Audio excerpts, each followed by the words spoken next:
Welcome back to Daybreak Extra on Trust TV. Now, human capital development remains the most powerful tool for transforming young people from passive beneficiaries into active nation builders.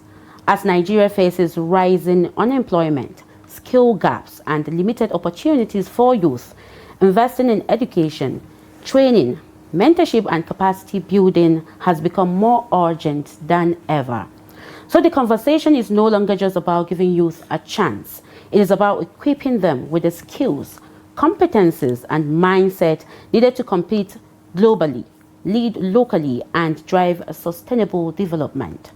Today on the program, we will explore why strategic investment in human capital is essential, how youth empowerment can break cycles of poverty, and the role philanthropists can play in shaping a more inclusive and productive future. Mr. Richard Aibedo Agbonifo, founder, president of Hand to Hand Foundation and philanthropist, also a professional, a team lead in aerospace company, joins us to discuss further. You're welcome to Daybreak Extra, Mr. Richard. Thank you very much for having me. Thank you. Thank you so much for joining us. Yes, a pleasure. So we are talking human capital development. Yeah. How important is this, and in what ways can it shape the future of Nigeria's youth and the country as a whole? This topic is something that has to start from the top. For the government has to be the one to do this human, because we have a lot of resources in this country. The resources we're talking about our youths in this country. Mm-hmm. I keep on saying this, and it's even there on the internet, you can check it yourself, that Nigeria has a population of 70% under the age of 35. This is a very, very big workforce. These are people who are just there, they don't have jobs. There are people who can do a lot of things, but there's nothing for them to do. So the government had to present opportunities for our youths. That's how you have to get the education running. You have to get, after they finish education, they have to make sure that people who have positions are in that position because of their qualification, not because of their connections. So these are things that will help us grow as a nation, because the humans, we are just trying to just get people who we know into different positions. But the youths are there, they have gone to school, they have done all the that is necessary to be able to go on in life, but we don't use that in this country. That's one of our biggest problems.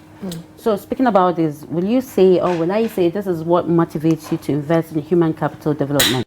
So now, and how do you measure the impact of your philanthropic efforts? Yeah, this is one of the reasons, because I feel that we grown-ups, we have done what we need to do. The children did not ask to be brought into this world. So we have to take care of our children, and I felt, okay, the best place to go to is to give the children education, to make sure they have the education they need. So when they now finish school, they will be able to look for something to do with their lives. Because these children, they need help, they need support. Our school system is not in a good place right now. We just a few days ago, we just donated some chairs and books to a school in Lokogoma. And the thing is that when I went there just to visit, because we have some of our children there in our scholarship program, I went to visit them, and I saw that they were sitting on the floor, putting their books on their laps to write. This is not a good condition. In the Federal Capital Territory? In Abuja. Yeah, so they are sitting down. I don't want to make anybody look bad, but most schools are like that. They're sitting down with books on on the cold floor, writing on the windows, putting their books on the window and writing. I said, no, this cannot happen. It's okay, they have to do something. If every one of us will take a look at these things and say, okay, where can I help? It will make the children happy. We brought chairs. I didn't even know we brought the chairs outside, and before we even put them there, they took the chairs inside and they were jubilating. Children already knowing that they need these things to be able to prosper in their education. They were jubilating. They were very, very happy. So this just to see this alone, we know that children don't need much to motivate them. Just give them what they need, and the rest will be done. That's my motivation. When you ask me this question, that's my motivation to say, let me try and help these children, not just in education, but also in sports, because sports is very, very important. It's not just about making money through sports. We have to be very, very fit. When we are fit, we can go into the classroom concentrated. And when we are fit, we have less sicknesses. That is true. It has been tested. When we train, when we sweat, when we move around, things will be very, very easy for us. So that is my motivation to try and help the children of Nigeria. All right. So what are the biggest challenges that young people face in terms of skill acquisition, employability, and opportunities in Nigeria? The biggest challenge is just support, because these children, they cannot, or these youth, they cannot do it themselves. They cannot do it themselves. We have to help them. But the main person, or who can help to do this thing are our leaders. I will not say leaders, but somebody told me once that the word leader is not a noun, it's a verb. Leaders lead. They set examples. They move and people follow.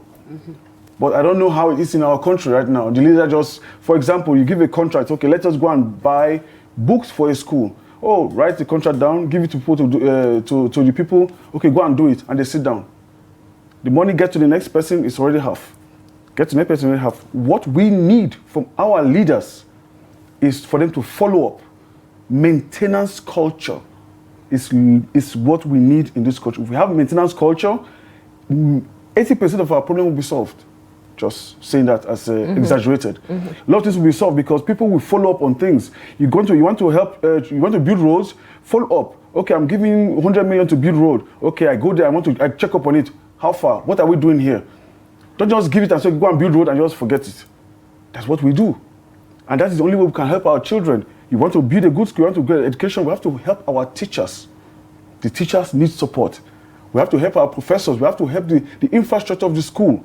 We have to try, not just give them books. We are really lacking in that area of education. We are really lacking. We are not moving forward. We're not seeing how can we better what we are doing. The maintenance culture is not just about infrastructure. It's about the people. You have to maintain the people. You have to say, okay, good, we have given the books. Okay, how can they do better? Okay, what programs can we do to make the children do better? Not just haphazard programs here and there, but really national programs say this is how we want to run our country, and everyone else will follow. Okay. Now, how can philanthropists like yourself, government and private sector partners collaborate to create more opportunities for Nigerian youth? I would say the government should see that philanthropy is not, because people see philanthropy as something like, okay, I want to just do it to try and hit money or try and get something or something like that. Is not what it is. Philanthropy is putting the cause before yourself. So if I say I want to do something, that the government can be able to pinpoint these organizations who are doing this thing and support them. Because I can understand when the government says, okay, we don't know what to do here, we don't know how to get to somewhere. The philanthropists or the philanthropy, people who are doing this thing like myself, we know where to go to. We know where the problem is. They can support us and say, okay, good, this is what you are doing, we'll support you here. And they will follow up on what we are doing. I don't want the government to just say, okay, good, here's money to do something, go and do it. No, give the money, give us the support, and follow up. See what we are doing, because you learn from what you are doing, and maybe later in future you can inculcate it in your system, in the system of Nigeria's structure. But if you just say, okay, good, why don't you just sit down, let them do. We can work hand in hand together. We also try and register in different ministries as much as possible to be recognized. We do this, we are still trying to do it, but we also need from them support. When we come to them and say, this is what we are doing, give us the help we need, and also follow up on what we are doing. And that would be a very, very good collaboration. What should be the role of schools, communities, and parents in shaping human capital of the next generation, in your opinion? Stop being selfish. Or corruption. Corruption? It's the same thing. I'm just trying to be, stop being selfish. We are selfish. From the parents to the teachers to the government, everyone, we are selfish. Nigerians are selfish. That is just our problem. Even the way we eat. Even the way we eat. Yeah, somebody told once, he said, Nigerians, when we are eating, we eat until the food is almost coming out of our stomach. That's why most of us have big stomachs. We eat until you have to know where your limit is. Limit your limit your intake. That's great. If you cannot finish off, if you finish playing, eat the half, eat the rest later. But we just want to eat everything, take everything in. That is our problem. The teachers, the government, everybody, the parents. This is a critique I will give, and I will give it for today, and I'll give it tomorrow. We should learn to say, if there's something that is there for the kids, let it be for the kids. I'm not talking about this. When I went to, we have been supporting schools, we have been supporting teams, we have been supporting things. Most of the times, when I bring clothes, sportswear, sports shoes, or even bottles for children, I have to give it out myself. Because if I give it to teachers, if I give it to whoever to give it to the children, it doesn't get to the children. Really? It doesn't. And even if it does, only 20% gets to them. And that is how it is. I used to play when I used to play handball as a young player. There were some things that happened. I know people might hate me for saying this, but that's just the truth. They allocate maybe, for example, 100,000 for the team. Only 10,000 gets to the children. Oh wow. I know you're not surprised about that, because this is Nigerian culture. Mm-hmm. This is our culture. If we can stop this thing, a lot of things will change in Nigeria. If we stop being selfish, we are selfish. And we always think of ourselves. I understand the nation is hard, but where does the example start from?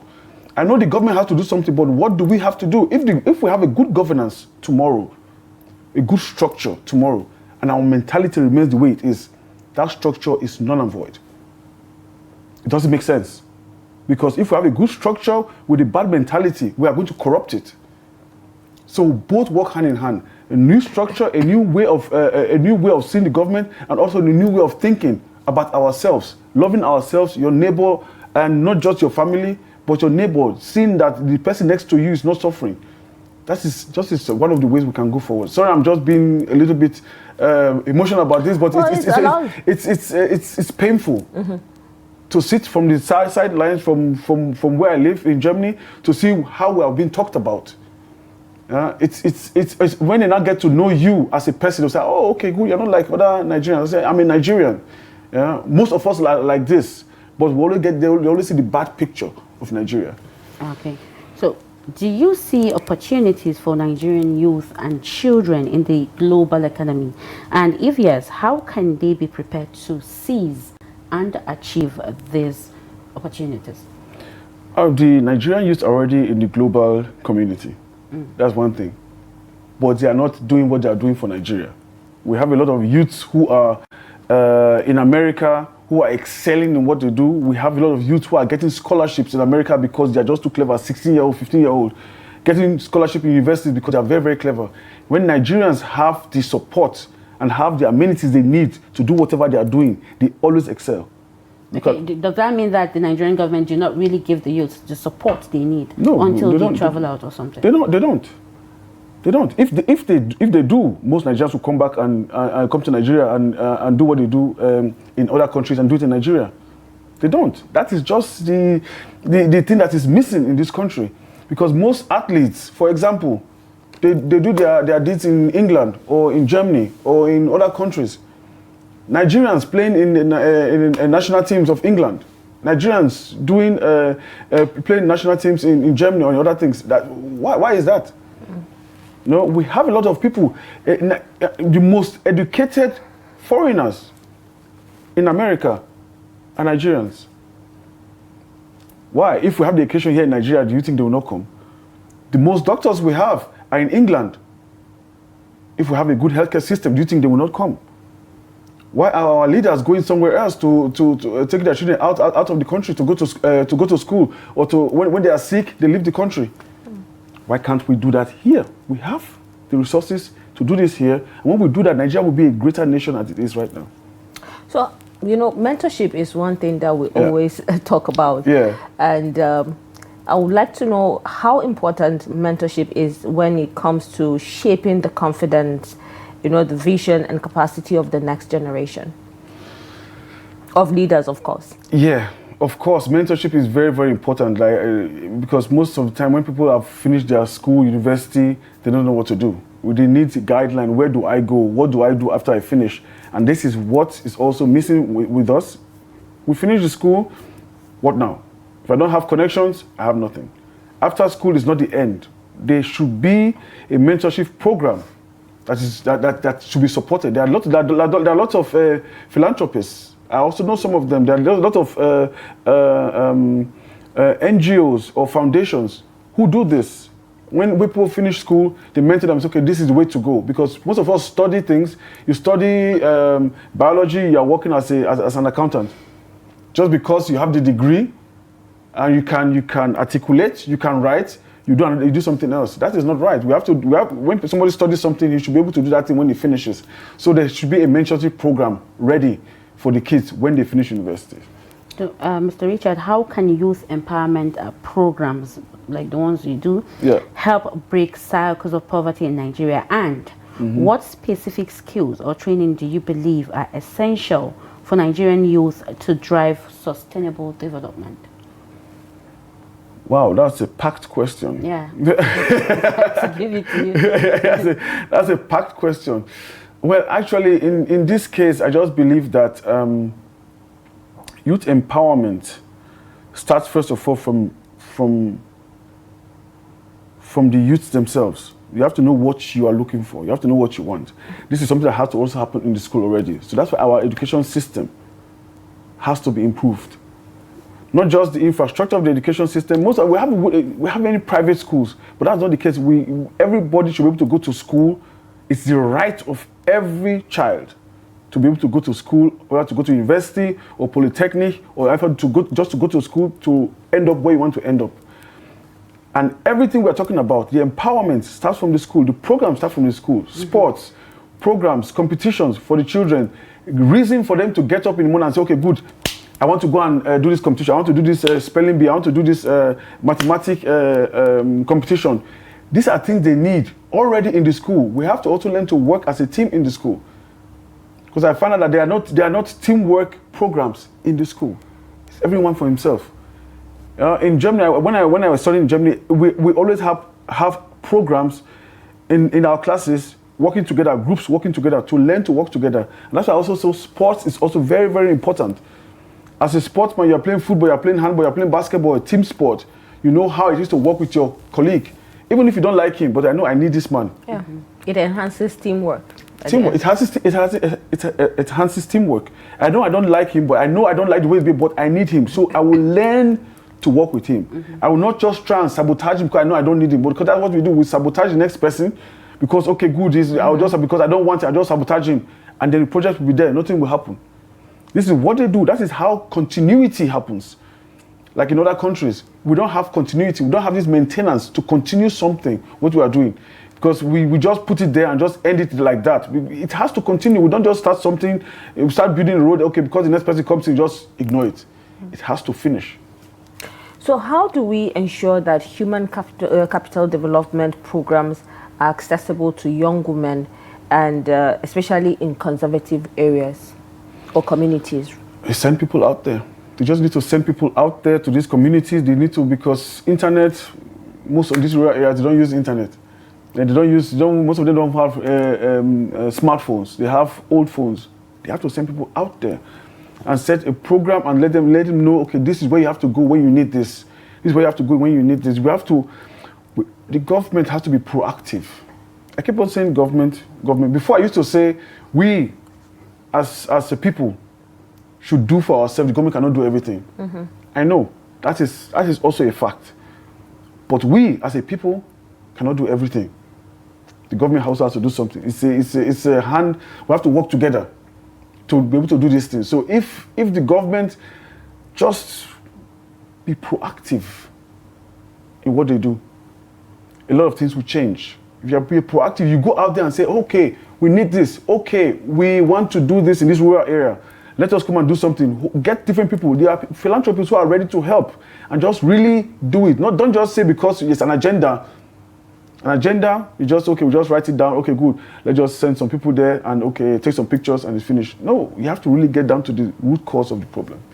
Okay, this question is more like a personal one. Yeah. Are there any specific life experiences, your life experiences or values that have shaped your approach to investing in people versus programs or infrastructure? I don't know. I wish I could say there's a story I can tell that just made me say, okay, let me just do this. There's no story. Maybe it's the fact that my daughter is now 7 years old, and maybe after I had we had our daughter, and I came to Nigeria again. Like I always come to Nigeria to visit, and I discovered that why are the children during school hours? What are they doing outside? Who is helping these children? Why are they just selling? I have no problem with children hawking, because I was thinking maybe hawking is bad. Well, you have to support your family. But the thing is that, why are they hawking during school hours? Why is nobody saying anything about it? Why is it allowed? It should not be allowed. Maybe after school hours, no problem, you can hawk, you can help your parents to do whatever they want to, but why is it allowed? Nobody's doing anything. So I said, okay, let me just try and just do my own part. Because before I was just complaining, the way I'm complaining now. I just complaining. I said to myself, why am I complaining? If I'm complaining, let me do my best. Do my best. And then maybe other people will also follow suit. There are a lot of Nigerians also do what I'm doing. I'm not saying I'm something special. Lots of Nigerians are doing that, because there was one of my classmates, I wrote to her, I said, okay, come and join my foundation, let her do something. And she now wrote to me and said, and send me pictures of 6 children she's sending to school. None of them were her children. A lot of Nigerians are doing this. It is in our culture to take our cousin or our nephew to school. We are already doing it. So that's why I keep on saying we and Nigerians are already doing it. So we need the government to help. We have the funds for it. I believe we have the funds for it. I mean, talking about schools are not even safe anymore right now in the country. So, but then how can we cut down, between educated youths and actual industry needs? Cut down in the sense that the educated youths, when they finish school, their certificate or their degree should be a reason for them to have a job. Because our industry will fail if we don't have the right people in the right places. We don't always have to get expatriates to do our jobs in the industry. We have people doing it. And that is why the people, our youths who have graduated, are leaving the country, are going somewhere else and getting paid for it. Yeah, I think this is something that there has to be the opportunity ready for them when they finish school. You can't just go to school and just finish and there's nothing to do. So that's why that is where I believe the connection comes in. How about vocational training, skill acquisition? That is, of course, I don't know. Is it been done in Nigeria? This vocational training? I don't think. The vocational training we know is the one when you know your father is a carpenter, you go and learn. You go and learn for him. I don't know if there's an official vocational training in Nigeria. If there's an official one, that would be very good. That would be one of the best things we can do for because in Germany, that's what most people do. There's vocational. Most people go to university and everything, but also most people do vocational training. You get a company, you work for a company, and while you work for a company, you're going to school. If there's something like that in Nigeria, that would be perfect. Okay, so can you share, still on your personal stuff, Yes. Can you share an example of a human capital project that did not go according to plan? And after that, can you tell us one, a project or program that was a very huge success for you? For me, the 2 questions, I will use my example for the last project we just had. And the lessons you learned after that. Yeah. The lessons I learned is, Anyway, the last project we had where we donated chairs to Lokogoma Junior Secondary School, bottles and books. So the thing is that if we do not, the chairs were supposed to, 6 weeks earlier to do those chairs. I came 2 days before the program, the chairs were not ready. So this is another thing we do in Nigeria. We give somebody work to do, something to do, and they said it's finished. They told me it was finished. But I got there, it wasn't finished. And not that it just wasn't finished, they only did half of the chairs. And I said, you guys send me a picture. They sent me a picture and a video of the chairs. Finished chairs. Finished. I got there, it wasn't finished. You were scammed. I was almost scammed. That's so maybe they finished the chairs early because I want to start early. Maybe they finished it early and they felt, okay, good. This person needs this chair in 3 weeks. So just sell it and do another chair again for him. Okay. But maybe they did that, and because they don't have any money again, they just went lazy with the project. So this is something that almost stopped that project from happening. So when I went there and I made sure that we got those chairs, and it was a success. And we went to this program, and just to see the smile on the children's faces. was the biggest success you can have. It's soothing. Because it's very soothing, because now they know that they can sit down and write. I know in a chair, normally 3 people should sit down and 4 children are sitting on it. But at least they are sitting down. You know, before they used to sit on the cold floor, but now they are sitting down. You know, this is something that we should, I'm sure, I don't know if they get money for new chairs. I know these are children. The chairs get broken and things like that. This is what I talk about, the maintenance culture also. The maintenance culture have to be there. We have to be checking on these children, checking on their well-being and see what we also need. So this was a very, very good project for me. At the end, it was stressful, but at the end, I was really happy we did it. Yeah, talking about maintenance culture, I saw a video earlier about a class of 161 or 71 students sitting on the floor in one class.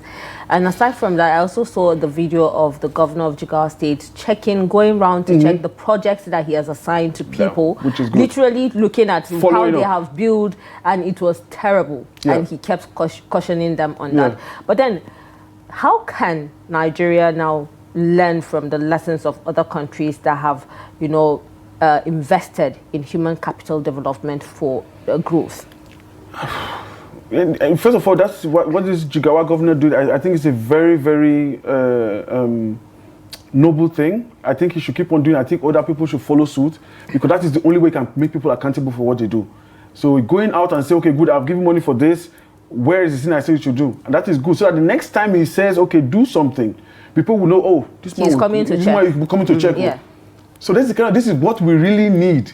These are the kind of things we need in Nigeria. I don't know what the second question was. So it's asking how Nigeria can learn lessons from other countries that have invested in human capital development for growth. Yeah, we should just look at see the way they do their things. I'm not saying we should take up their own way of life. It's just the mentality. It's just the mentality. There's nothing there to judge. We just have to decide what is good for us. Do we want to live as a happy nation? Because a happy nation, people who are happy will work harder. People who are happy are more creative. People who are happy are ready to help other people. People who are happy are more patient. So that's just the thing. Our mentality just has to change. We just have to stop that idea of one man, my own. To be able to succeed, you need everybody to be able to succeed.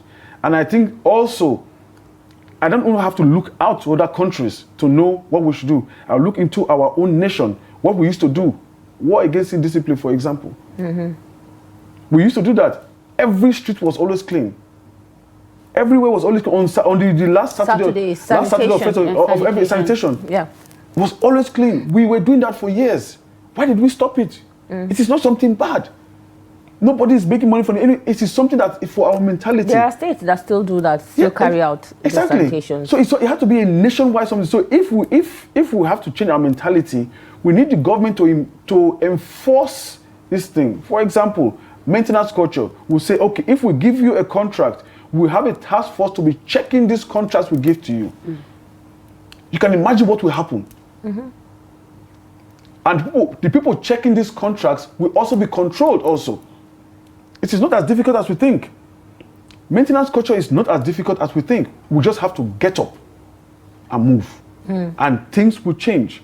And this maintenance culture is not something that is so big that people are thinking, okay, good, who we send? Is it police? No, we don't have to send police. Just send somebody there with a notebook and say, okay, good, okay, yeah. What did you do here? Okay. Get a supervisor for every project that you assign. A supervisor is a big name. People are always just send somebody, okay. You know, if I have a simple person, just go and check, okay, write it down, go and give it to Oga. Look at what they did, look at what they did, and they say, okay, good.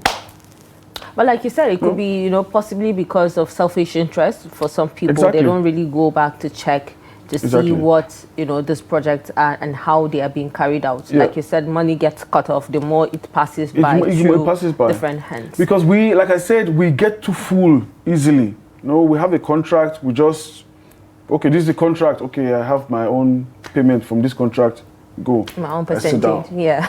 Okay, now, Mr. Richard, what advice will you give to non-profits, just like the hand-to-hand, seeking to build strong, effective teams with limited resources? Also, don't think about the donations you get. Don't try and find a way to put the donations you get into your pocket. The donations you get, use it for the project you are given to do. That is my own advice to anybody who is doing, who's a philanthropist, who is doing an NGO, who has a foundation. Just use the money they give to you to do the project you are assigned to do. And don't try to just put it in your pocket, because that's what most of them do. Okay, I don't hit now. Oh yeah, we have hit now, and they just take pictures. And nothing is happening. People see what you do and they support you. I get support in Germany because they see what we do. If they don't see, they'll say, okay, good. Why people come to me and say, okay, Richard, I see what you are doing. Take this. Continue doing it. And I'll say, when I do it, I'll take pictures, I'll take videos, I'll say, look at what you are doing in Nigeria. Why is it that people from other countries are coming to help us? We can help ourselves. Nobody is coming to help us. We are the only ones who can help ourselves. And the philanthropists are the people who are the selfless people. They're supposed to be the selfless people. So lead by example and be selfless. Do what you are assigned to do. And believe me, from your work, what you are doing, you will get more support. Maybe in future, you will be able to retire just doing that. But first of all, get those things done. That is my only advice to people who are in philanthropy. Well, thank you so much, Mr. Richard, for taking your time to be on the program to share in your expertise. I'm sure a lot of Nigerians would have learned one or two things from what you've said today. I hope so, but I'm not attacking anybody. Let people just know now. I'm just saying my mind. Allegedly. Thank you for sharing your insight. I'm just saying my mind. Allegedly, I know many Nigerians are thinking like this. I don't have any affiliation or anything like that. I'm just saying my mind. People can do what they want to do. If you can take my advice, if you take it, good. If you don't take it, fine. But I just know that there's a way forward, and the way forward is selflessness. Well, thank you. The way forward is selflessness. I mean, that's the take home. Well, this is the much that we have for you on this discussion, and we've been talking with Mr. Richard Aibedo Agbonifo, founder, president of Hand to Hand Foundation and philanthropist, also a professional in the team lead in Eurospace company. Well, let's go on a quick break. I want to return. We'll take a look at what is trending